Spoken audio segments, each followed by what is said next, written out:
Yangi bozor topish qiyin, uni saqlab qolish undan ham qiyin. Chunki mahsulot sifatidan tashqari uni tez va ortiqcha xarajatlarsiz yetkazib berish hal qiluvchi omil. Logistika kompaniyalari hali bu yo'lda hal qilinishi kerak bo'lgan muammolar ko'pligini aytmoqda. Bojxona qo'mitasida o'tgan muloqotda tadbirkorlar mutasaddilar oldida mana shu muammolarni ochiq ko'tardi. O'zbekistonda yuk tashish hajmi ortmoqda. So'nggi 5 yilda chegara bojxona postlari orqali harakatlangan transportlar soni 2,5 milliondan 5,5 milliontagacha oshdi. Eksport-import yuklari hajmi esa 5 million tonnadan 11 million tonnaga yetdi. Shunday bo'lsa-da, tadbirkorlarni qiynayotgan muammolar bor. Muhtaram prezidentimiz talablari nimadan iborat?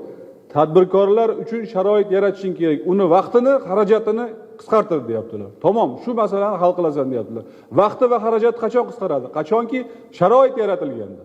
Ya'ni yo'llarimiz tekis va ravon, keng. Chegara bojxona postlarimizda hamma sharoitlar yaratilganligi. Chegara bojxona postlarimiz yonidagi avtoturargohlarda yaratilgan tashuvchi uchun sharoitlar, bular hammasi bor yo'qligini yaratib berishing, men aytgan siyosatni amalda bajarganing bo'ladi deb muhtaram prezidentimiz bizdan shu narsani talab qilyaptilar. Uchrashuvda tadbirkorlar muammolarni amaldorlarga ochiq aytishdi. Eng ko'p ko'tarilgan masalalardan biri yuk mashinalarining balandligi bo'yicha cheklovlar. Tashuvchilarning aytishicha, xalqaro standartdagi konteynerlar bilan harakatlanayotgan ayrim avtomobillar O'zbekiston hududida jarimaga tortilmoqda. Hamma o'sha yerda o'tirgan tashuvchilarda muammo borda, vosita bo'yicha, balandligi bo'yicha.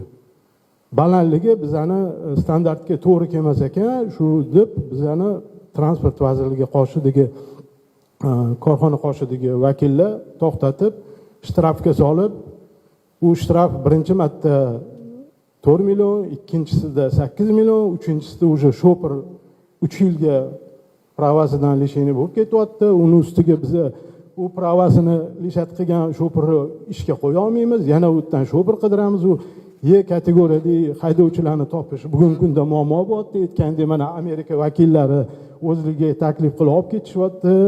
Yevropaga ketyapti ishga. Ichkarida tashuvchi uchun haydovchi yetishmovchiligi bor.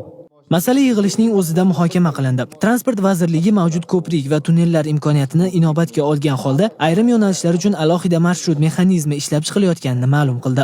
Respublikadagi o'sha tonnellar, ko'priklar, o'shalarni o'tkazuvchilar qobiliyati bor, o'shaning balandligi bor. Endi ikkala standartni uyg'unlashtirishimiz kerak. O'shaning uchun ozgina vaqt talab qilgani shundan iborat. Sababi endi bugungi kunda mavjud ko'priklarni yoki tonnellarni hech kim buzib chiqmaydi-da endi yurish uchun. Hozir biz bir marshrutni belgilaydigan bir mexanizm qilyapmiz.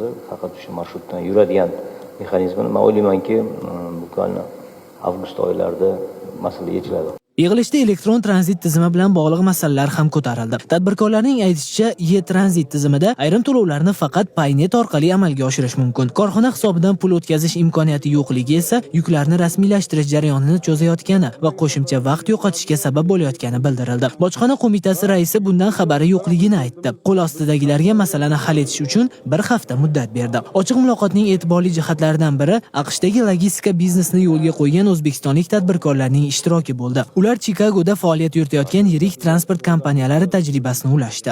Amerika albatta rivojlangan davlat bo'lgani uchun infrastruktura allaqachon rivojlangan va doim zamon bilan hamnafas bo'lish uchun kengaytirib, yana tag'in yangi texnologiyalarni qo'llashadi.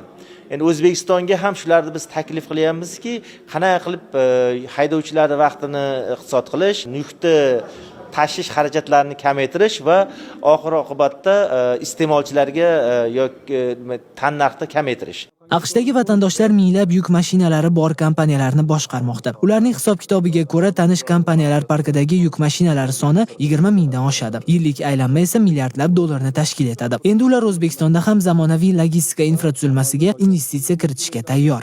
Xo'jaboddagi shu 20 gektar joyda o'zimizga terminal qurishga shu sharoit, Amerikaning sharoiti. O'sha yerda parkovka bo'ladi, o'sha yerda misol uchun traktor tuzatadigan joy bo'ladi, furani xateli bo'ladi, yuvadigani bo'ladi. Keyin juda ko'p narsalar, dam oladigani bo'ladi. Amerikada nima bo'lsa undan yaxshiroq. Chunki O'zbekistonda ham qulaylik, ham chiroy kerak. Amerikada qulaylik kerak.